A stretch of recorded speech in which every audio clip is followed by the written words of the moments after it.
Before we dive into this incredible story, make sure you're part of our journey. Hit that subscribe button, turn on notifications, and get ready for a story that will leave you thinking. And if you love inspiring tales, a like goes a long way. $5 won't even get you off this lot, kid. The words hung in the air like a death sentence. The boy's shoulders slumped, his thin frame seeming to collapse inward as he clutched his grandfather's worn car keys. Behind the counter, the clerk's face remained unmoved, illuminated by the harsh fluorescent lights that made the nighttime gas station feel like an island in a sea of darkness. The teenager stared at the crumpled $5 bill in his palm, his entire world reduced to this worthless piece of paper. The ancient sedan outside, its tank nearly empty, was his only escape. From what, no one knew, but the desperation in his eyes told a story deeper than words. The interstate stretched endlessly into the night, promising freedom or oblivion, if only he could reach it. The clerk had already turned away when the station door chimed again. A black Range Rover had pulled up silently beside Pump 3, its engine cutting off as a man in a perfectly tailored suit stepped out. Few would expect to see Robert Downey Jr. at a deserted highway gas station at midnight. But sometimes life writes the most unexpected stories. If this moment made you feel something, imagine what's coming next. Hit that like button and stay with us. Subscribe now. The boy didn't notice the actor's arrival. His mind was calculating impossible math. How far $5 of gas might take him, whether he could sleep in the car if anyone would find him before morning. The night air carried the scent of dust and diesel as he shuffled back toward his grandfather's Oldsmobile, a relic from another era that somehow still ran. His sneakers scuffed against the concrete, each step heavier than the last. Robert watched silently, taking in the scene with eyes that had seen both sides of fortune. Through the grimy windows, he observed the clerk already forgetting the boy, scrolling mindlessly on his phone. The contrast wasn't lost on him. The casual cruelty of dismissal, the easy indifference to someone else's desperation. He'd been that desperate kid once, before Iron Man, before fame, before sobriety had given him back his life. The teenager reached his car, a faded blue sedan with rust claiming its edges, parked as far from the pumps as possible, as if ashamed to be seen. He slumped against the driver's door, knuckles white around those keys, struggling against what looked suspiciously like tears. His free hand wiped roughly at his face, smearing dirt across his cheek. The parking lot's security light cast long shadows that seemed to reach for him like accusatory fingers. Inside the station, the clerk had noticed Robert now, his posture straightened, eyes widening with recognition. The phone disappeared as he prepared his best customer service smile. It was the same face that moments ago had shown nothing but contempt for a kid with only $5 to his name. The performance of respect was immediate, a mask slipped on with practiced ease, reserved only for those deemed worthy of basic human dignity. Robert paused at the pump, his hand on the nozzle, watching as the boy opened his car door with a creak that echoed across the empty lot. Something in that sound, defeated, final, made Robert's decision for him. He wasn't here as Tony Stark, wasn't wearing the armor that had made him a hero to millions. But sometimes, heroism wasn't about saving the world. Sometimes it was about seeing someone when no one else would. The security cameras would later capture everything. How Robert Downey Jr. deliberately turned away from the pump. How he walked with calm purpose toward the boy's car. How the teenager froze when he recognized who was approaching him. The footage would spread across social media within hours, analyzed frame by frame, but none of that mattered now. What mattered was this moment, suspended in the hum of fluorescent lights and the whisper of a night breeze, where two lives were about to intersect in a way neither could predict. Things are about to take a turn. Don't miss what happens next. Subscribe, like our video, and keep watching.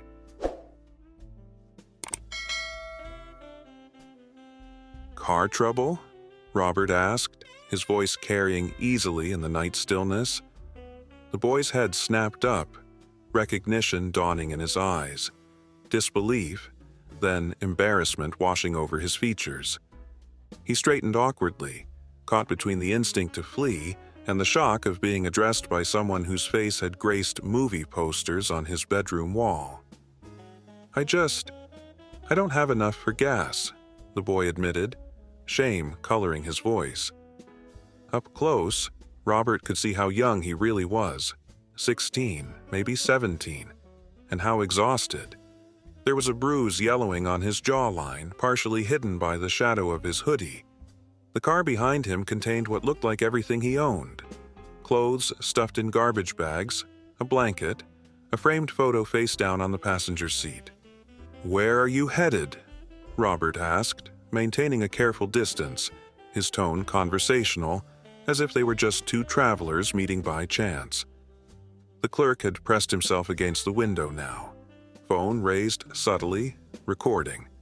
Robert positioned himself to block the boy from becoming unwitting content for someone else's social feed. "Anywhere," the boy said, then swallowed hard. "Just away." His eyes darted toward the highway, then back to Robert, assessing whether this conversation was safe. The keys jingled nervously in his hand, a constant reminder of his stalled escape. "I can't go back there. I won't." Robert nodded, understanding in his eyes. He'd heard those words before, had said them himself once. Somewhere in the distance, a truck's engine growled as it passed without stopping, its headlights briefly illuminating them before darkness reclaimed its territory. The boy's face in that momentary light revealed everything: fear, determination, and a desperate kind of hope that had almost been extinguished at pump number 4. "I was thinking of filling up my tank," Robert said casually, gesturing to his Range Rover. "But these places always overcharge. How about you help me out? I'll pay for your gas, and you can owe me one." He smiled, the same smile that had charmed millions.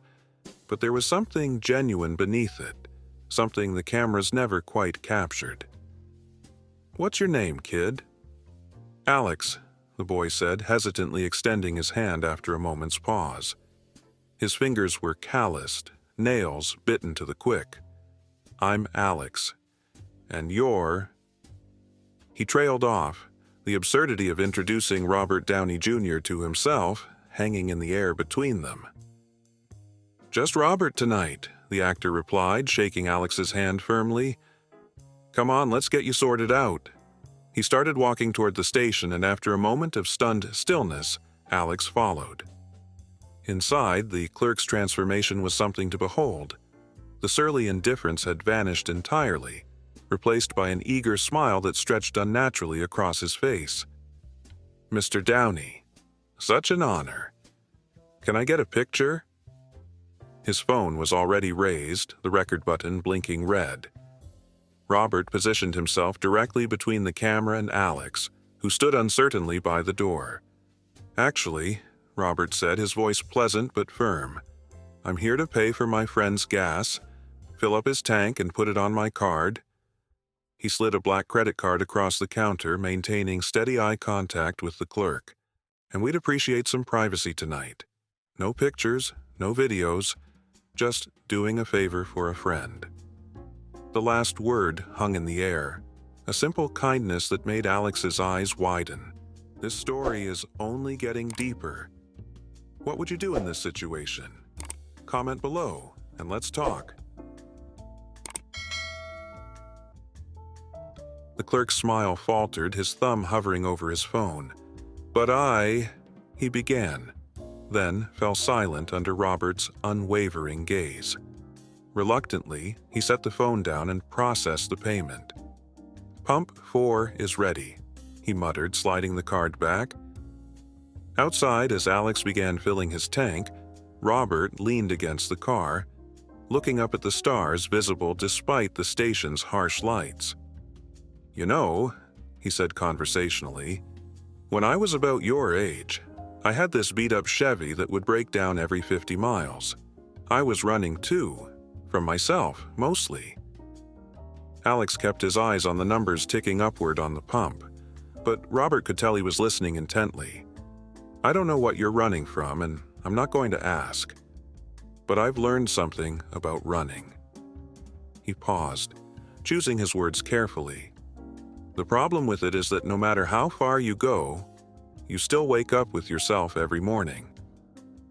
The pump clicked. Tank full. Alex replaced the nozzle with reverent care, as if handling something precious.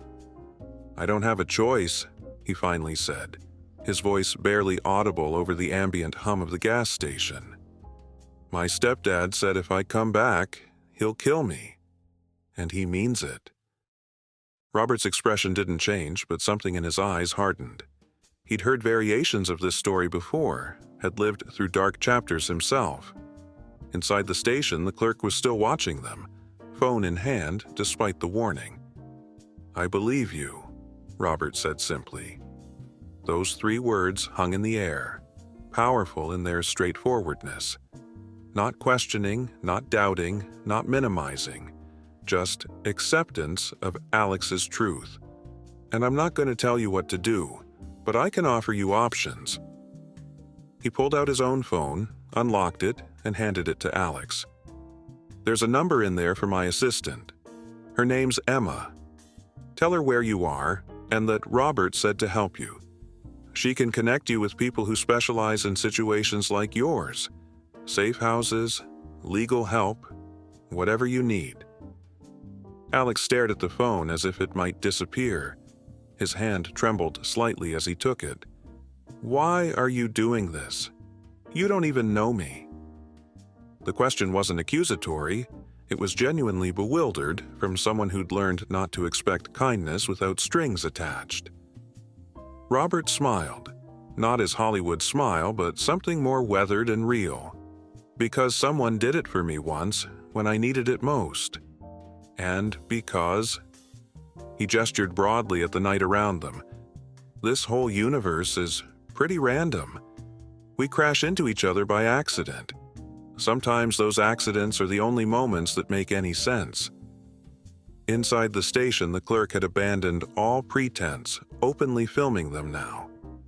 Robert noticed but chose to ignore it, focusing entirely on Alex, who was carefully dialing the number with shaking fingers. "Emma? My name is Alex. I'm at a gas station off Interstate 40. His voice broke slightly. "Robert Downey Jr. said you could help me." There was a pause, and then Alex's face transformed. Relief, disbelief, and finally hope lighting his features in rapid succession. "Yes, he's right here." He handed the phone back to Robert, who exchanged a few words with his assistant before hanging up. "She says there's a place about 30 miles east of here. They're expecting you now." Robert pulled out a pen and wrote an address on a gas receipt. "You don't have to go. It's your choice.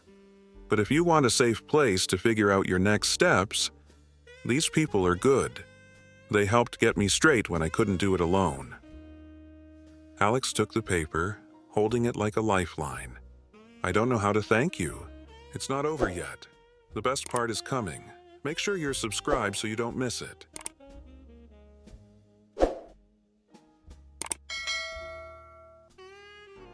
Robert shook his head. "Don't thank me yet, just promise you'll give yourself a chance." He reached out cautiously, telegraphing his movement before placing a hand briefly on Alex's shoulder. "The hardest part is believing you're worth saving. But you are." As they said goodbye, Robert noticed the clerk still filming. With deliberate calm, he walked back into the station while Alex got into his now-fueled car. "I thought I was clear about privacy," Robert said quietly, holding the clerk's gaze. The man lowered his phone sheepishly. "Sorry, Mr. Downey, but this is going viral no matter what. You're helping some random kid in the middle of nowhere. People need to see this kind of thing." His tone suggested he'd done nothing wrong, that he was practically doing Robert a favor. "Delete it," Robert said, his voice level but with an edge that could cut steel. "That kid isn't a prop in someone's viral moment. He's trying to survive." The clerk hesitated, his thumb hovering over his screen. "But people should know about this. You're being a real-life hero." "That's precisely what I'm not doing," Robert replied, quiet intensity in his words. "Heroes save the world. I'm just being a decent human being to someone who needed it. And if that's remarkable enough to go viral, that says more about our world than it does about me." Something in his tone, perhaps the same authority that had once declared, "I am Iron Man," made the clerk reluctantly delete the video. Outside, Alex's car started with a sputtering cough, headlights illuminating the path forward. Robert watched through the window as the battered Oldsmobile pulled away, heading east toward the address he'd provided. Robert returned to his own vehicle, aware that the story wouldn't end here. The security footage would eventually surface. People would speculate, create narratives, declare him either saint or publicity seeker. None of that mattered. 3 months later, Robert received a letter forwarded through his foundation. Inside was a simple note and a photograph. The picture showed Alex standing straighter now outside what looked like a community college building. He was smiling, cautiously, as if still learning how. The note was brief. "I made it to my first semester. Taking film studies. Ironically, we watched Iron Man in class last week, but I think Tony Stark has nothing on Robert. Thank you for the chance. Alex." Robert smiled, tucking the note into his pocket as he walked into a children's hospital for an unannounced visit. No press, no cameras, just him and kids who needed a moment of brightness. As he pushed through the doors, a nurse recognized him immediately, her eyes widening. "Are you here for a special event?" she asked, already reaching for her phone. "No," Robert replied with a gentle smile. "I'm just here to show up. Sometimes that's all any of us need, someone who shows up when it matters." Wow, what a story. If this moved you, imagine what else we have for you. Hit that like button, drop a comment, and let us know what you think.